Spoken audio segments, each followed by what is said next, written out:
warahmatullahi wabarakatuh. Bertemu lagi dengan saya Satrio Komsin di sini dan tetap di Saci TV. Terima kasih banyak sudah mau klik video ini dan kita langsung masuk aja ke ceritanya.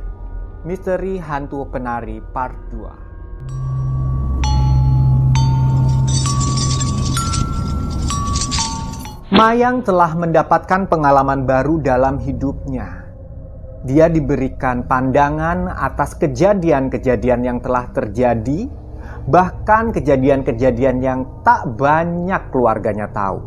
Mama Mayang sekalipun, Ibu Nilam, belum pernah tahu kisah kelam dalam keluarga mereka, tewasnya Ibu Sundari yang merupakan leluhur dari garis keluarga Mayang. Ibu Nilam belum pernah mendengar cerita ini selain dari Mayang tentang masa lalu kelam dalam keluarga mereka. Semenjak kepindahan Mayang ke sebuah kota di Jawa Timur, sepertinya menjadi keputusan yang tepat untuk menguak sebuah kejadian kelam di masa silam. Di rumah utama keluarga Sukmo, kakek buyut Mayang, hanya terpampang dua lukisan besar, yaitu lukisan Doro Sukmo dan Doro Ambar, yang selama ini Mayang yakini sebagai kakek buyut dan nenek buyutnya. Namun sepertinya benar kata orang,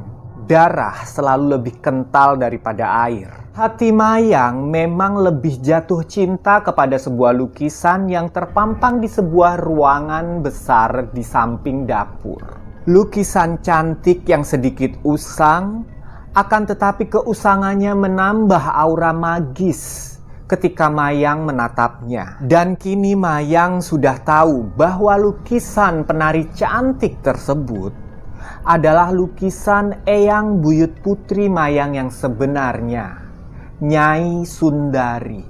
Bahkan kini Mayang telah mengetahui sebuah sebab kenapa tidak banyak orang yang berani masuk ke dalam rumah keluarga Sukmo atau sekedar melintas halaman rumah Doro Sukmo yang menurut mereka memiliki aura yang sangat angker, baik siang atau terlebih lagi di malam hari. Semua itu tentunya karena dendam Nyai Sundari yang telah dibunuh secara tidak wajar di sana. Penampakan demi penampakan, kejadian demi kejadian telah banyak terdengar dari kesaksian beberapa warga yang tinggal di sekitar sana. Kesurupan, penglihatan yang mengerikan, atau bahkan teror-teror yang mencekam kerap dialami warga yang melintasi halaman rumah Doro Sukmo. Salah satu orang atau warga yang pernah memberikan kesaksian akan pengalaman mengerikannya adalah Nurdin. Nurdin seorang laki-laki 39 tahun yang melintas di halaman rumah Mayang. Bertutur soal pengalaman yang mencekam kala itu. Ia baru saja pulang dari warungnya pukul 3 dini hari. Nurdin adalah pemilik warung kopi yang cukup laris di sana. Warungnya berada di pusat kota, sementara rumahnya berada sekitar 500 meter dari rumah Doro Sukmo. Biasanya Nurdin mulai berdagang pada pukul 3 sore dan menutup warungnya pada pukul 11 malam. Tapi pada suatu ketika di bulan Agustus tahun 1998, warung Nurdin sangat laris. Itu dikarenakan acara 17-an yang diadakan di pusat kota hingga malam. Tentu saja Nurdin tak ingin menyia-nyiakan kesempatannya untuk meraup keuntungan. Alhasil, ia baru menutup warungnya lewat tengah malam. Sekitar pukul 2:30 dini hari, sampailah Nurdin untuk melintasi halaman rumah Doro Sukmo. Tak seperti biasanya di mana rumah Doro Sukmo selalu sepi, tapi malam itu dia melihat kerumunan orang yang sangat banyak.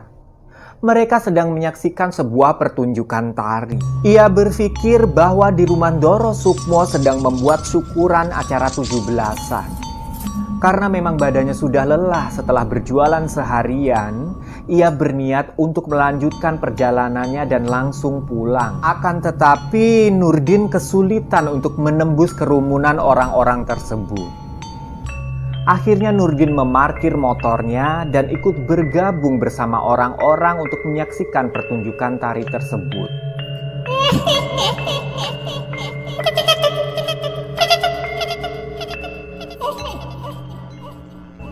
Sementara di atas panggung nampak seorang penari wanita yang sangat cantik dengan gelung dan hiasan ronce melati yang menghiasi rambutnya. Gemulai gerakannya terasa sangat selaras dengan musik gamelan yang mengiringi. Nurdin pun merasa sangat terhipnotis, begitupun dengan penonton yang lain. Bahkan Nurdin berusaha menerobos kerumunan penonton di depannya untuk mendapatkan tempat paling depan. Dan kini Nurdin pun berada tepat di bibir panggung, di mana tempat penari cantik tersebut sedang menarikan gerakan tarian yang sangat menghipnotis. Nurdin pun sangat menikmati pertunjukan tari itu. Tak sadar Nurdin telah terlarut di dalam waktu. Saat ia melihat ke arlojinya, ternyata ia telah 1 jam berada di sana. Nurdin pun berniat untuk pulang ke rumah karena memang keesokan harinya ia harus mulai berdagang bahkan mulai dari pagi hari. Akan tetapi ketika Nurdin berniat untuk pulang, keganjilan pun mulai muncul.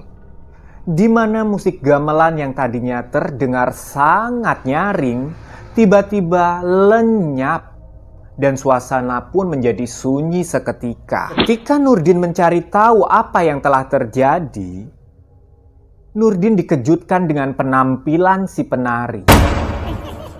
Nurdin melihat wajah si penari yang semula sangat cantik, tiba-tiba ada darah yang mengucur dari rambutnya. Darah itu membasahi seluruh wajah penari tersebut dan pelan-pelan mulai membasahi sekujur tubuhnya. Seketika Nurdin tersadar, ini pasti ada sesuatu yang tidak beres. Ini pasti tipuan hantu atau setan, pikirnya. Pun ingin segera buru-buru ke parkiran motor dan mengambil motornya untuk pulang.